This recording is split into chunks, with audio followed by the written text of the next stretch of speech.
That may be the greatest catch I've ever seen in my life.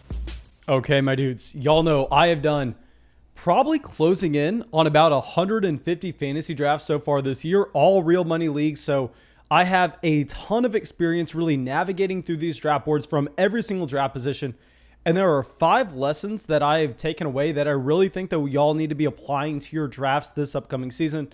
Now, the reason I'm able to draft so many teams is a lot of these teams we have been drafting have been on Underdog Fantasy. Now, y'all have seen me live streaming every single night on Underdog Fantasy, going through and just building a massive portfolio for the 2021 season. But what I will say right now is, my dudes, listen closely. Please, for the love of God, listen closely. I mean, y'all have already heard me saying when you deposit $10 on Underdog Fantasy, so you get in some of your own leagues, you actually get $25 added to your account with promo code FLOCK. You get our 2021 Fantasy Football Draft Guide. You get our 2021 rankings, our 2021 tiers, and it helps out the channel more than you would ever believe. Now, I have something that's even crazier than all of that. If you go to Underdog Fantasy right now, and you look at some of the public tournaments that they are offering, we are getting close to the season starting, and it looks like not all of those tournaments are going to fill.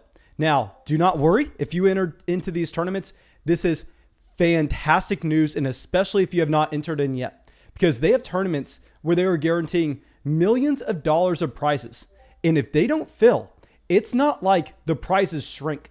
The prizes stay the exact same, but the only thing is there are going to be less people fighting for them. So you may be entering in where there are only, just say in a contest, $300,000 entered, but Underdog is paying out just say they're paying out $750,000. Now, keep in mind, you need to look at the contest on your own, because by the time this video is out, maybe those numbers slightly change, but the prizes are guaranteed. So just make sure you're checking how many people have entered into the contest, because I'm going to be firing a lot of teams into those tournaments. And that's it. Let's go through and let's talk about these 5 must follow rules. And this first one is going to be, you need to draft a running back, at least one running back by the time we get to round 5. Now, the reason I'm saying round 5 in particular is because this is when you're going to see the tier fall off. This is going to be your last chance at the tier of Josh Jacobs, Miles Sanders, and Travis Etienne. After this, you are going to see a massive fall off where the last thing you want to be doing is being the guy going through and reaching for a Damian Harris in the 6th, 7th, 8th round. I mean, don't be that fool in your draft. Instead, you need to make sure you get a running back. Now, it's going to depend on what range of the draft that you're actually in. Like I said, I have a ton of experience in every single draft range at this point. So if you're going to be picking at the 101, easy money, CMC. You don't really have to worry about getting another running back for a very long time because you have such an elite floor and ceiling at the position already. You can get Christian McCaffrey and then spend your 2nd and 3rd on a receiver and become the best team in the league with the receivers as well. You can get an elite tight end and a Darren Waller. You can go so many different directions. And even in the 4th, 5th, maybe you go, okay, well, let's get Jefferson in the 2nd. Let's get Waller in the 3rd. And then in the 4th, 5th, let's go receiver. Maybe we have a DJ Moore. Maybe we have a Chris Godwin falling to us. And then you build a team that is literally unstoppable. Now, of course, you're not going to have the opportunity to do that from every draft position. I'll say at the 102, there we go, Dalvin Cook. Now, this is where it gets a little interesting, is after that 101, 102 range. Because then we have to kind of map out exactly when we're going to get our running back. Because I will say, and I stand by, if you look at the floor and ceiling combination of what Davante Adams offers at the receiver position, I stand by the fact that if you're playing in a 12-man PPR format where you can either start 3 or 4 receivers, I actually want to be getting Davante Adams at the 103, and I'm willing to take Davante Adams at the 103, and then obviously you can see him fall to the 107. So if you're in the middle of that first round, I'm actually going to be planning on taking Davante instead of the running backs that have some red flags. I mean, a Derrick Henry, we know the workload, the change from Arthur Smith to a new offensive coordinator to go along with this. I mean, he is extremely old for a running back going in that range of the draft. With an Alvin Kamara, you have to be worried about Taysom Hill. And if Taysom Hill gets in the game, what does that mean for his target volume? And we know Ezekiel Elliott, he saw the drop-off in efficiency last year. I mean, there were just red flags going down the line. Saquon Barkley, you have the injury concerns.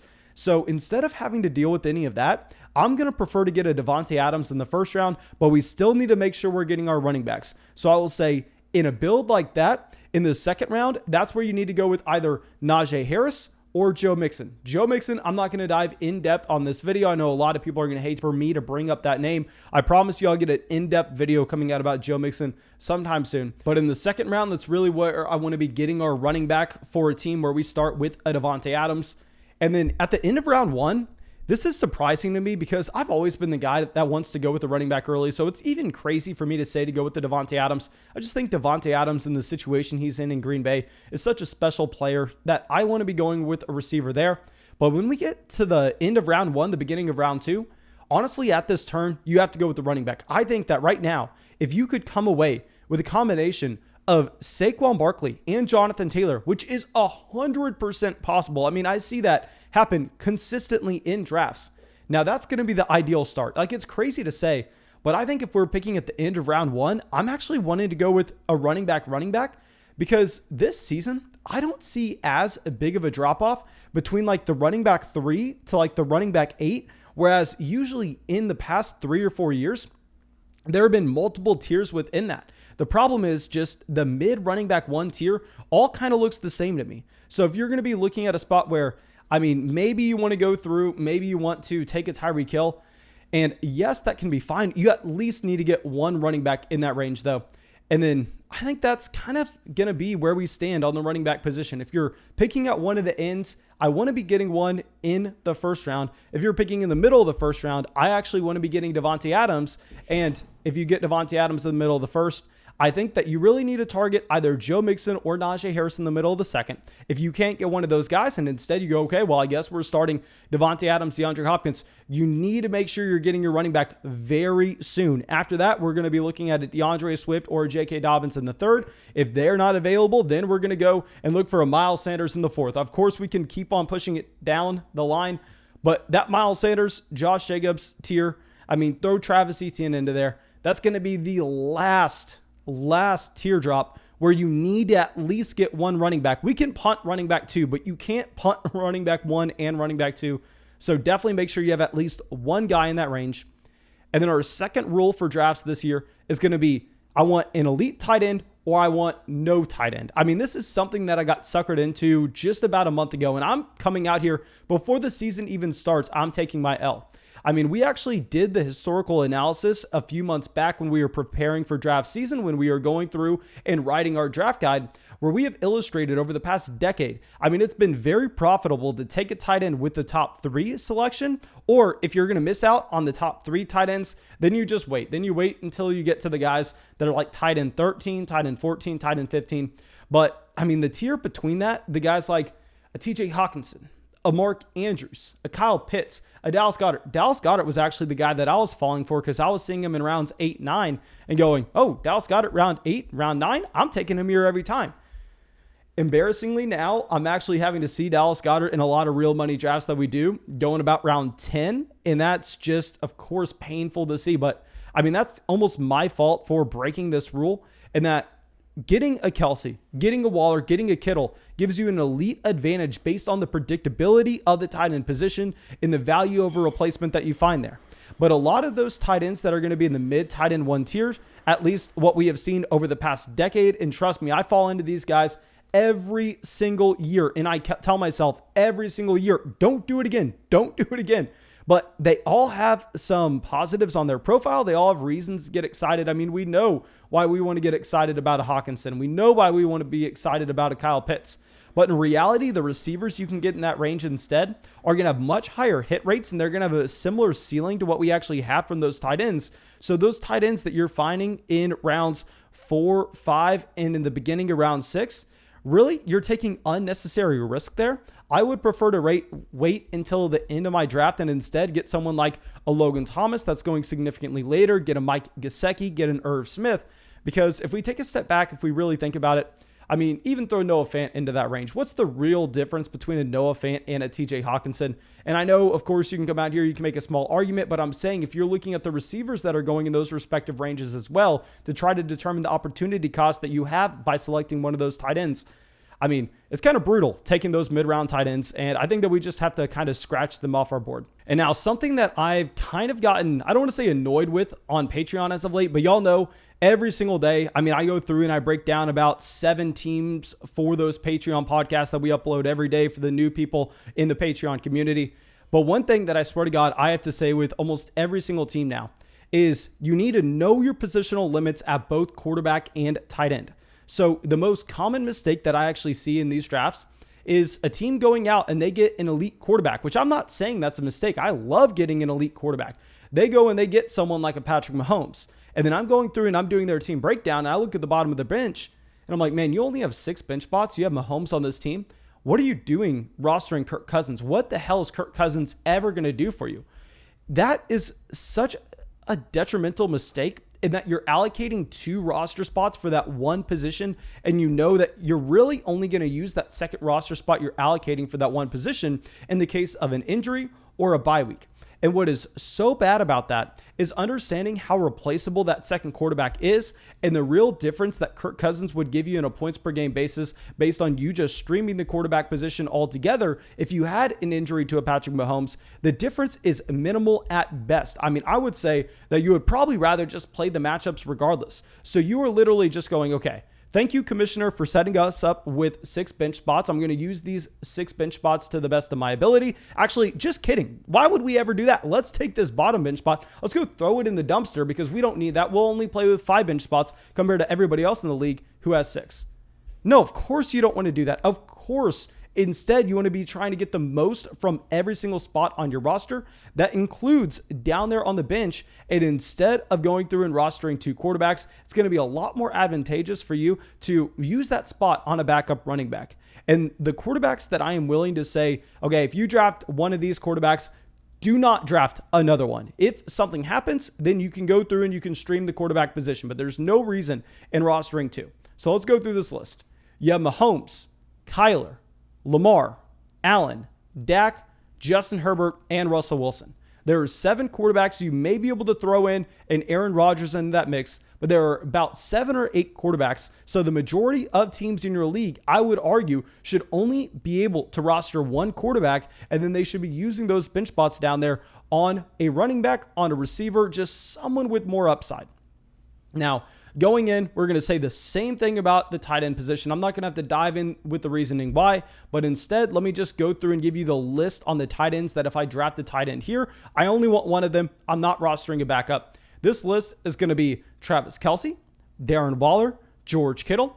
And like I already said, I'm not advising you to draft these tight ends, but if you do, I'll say you already paid such a premium that you can't afford to draft the second one. I would throw TJ Hawkinson and Mark Andrews into that mix. And then I know that Kyle Pitts is actually going ahead of them in fantasy drafts right now. Now I'll say that we could make an entire bullet point just of this video. Do not draft Kyle Pitts for whatever reason. But I think that, yeah, if you draft Kyle Pitts, you have to be so in love with Kyle Pitts that you can't roster a second tight end. Now, I literally, with over 100 drafts, I've only taken him in 1, and that's when he fell like 20 picks behind his ADP. And I was like, well, we've never seen him fall this far before. I kind of have to take him here. But Kyle Pitts, I'm probably just going to be tossing him out of our draft plans entirely. Okay, so now our next rule of drafts is when in doubt, if you're in the middle rounds, go with a receiver. If you go back and if you look at historical hit rates and what you actually find at the receiver position, when how predictable the position is, going and taking someone like a Chris Godwin over a Mike Davis is a good bet 9 times out of 10. There is a very small likelihood chance that, I mean, if you take that receiver there, if you get a Chris Godwin, a T. Higgins, one of those players that they just completely fail in fantasy football, they don't provide you value, they never hit your starting lineup, that's such a small chance of actually happening. And understanding what we are trying to do when we go through and we construct a roster, those middle rounds are going to be crucial for you to bring in some of these receivers. So if you're sitting in rounds 4, 5, 6, 7, and you go, you know what, I don't really love any of the running backs here. Our running back targets went off the board a little too early. We're not trying to draft an elite tight end. We're not necessarily looking at a quarterback that makes sense with a stack that we could build.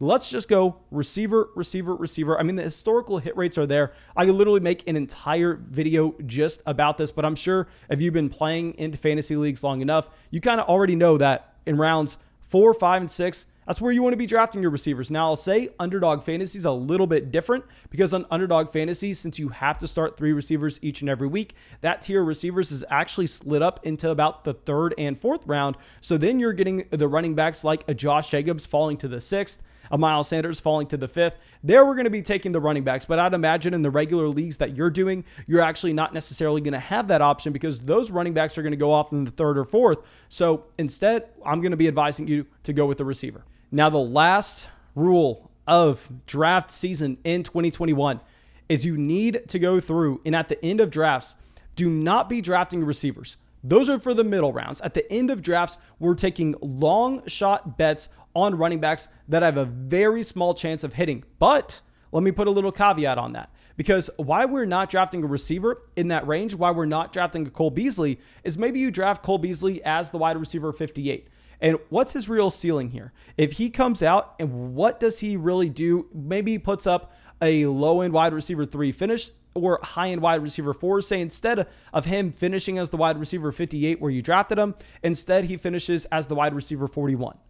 As much of a jump as that seems to be, in reality, it does nothing for your team. If you're looking at the points per game difference and when you're going to be starting that player as well, you're maybe going to get 1 to 2 starts out of him and you maybe got a boost in 0.8 points per game. That is literally nothing and it makes no impact on your roster whatsoever.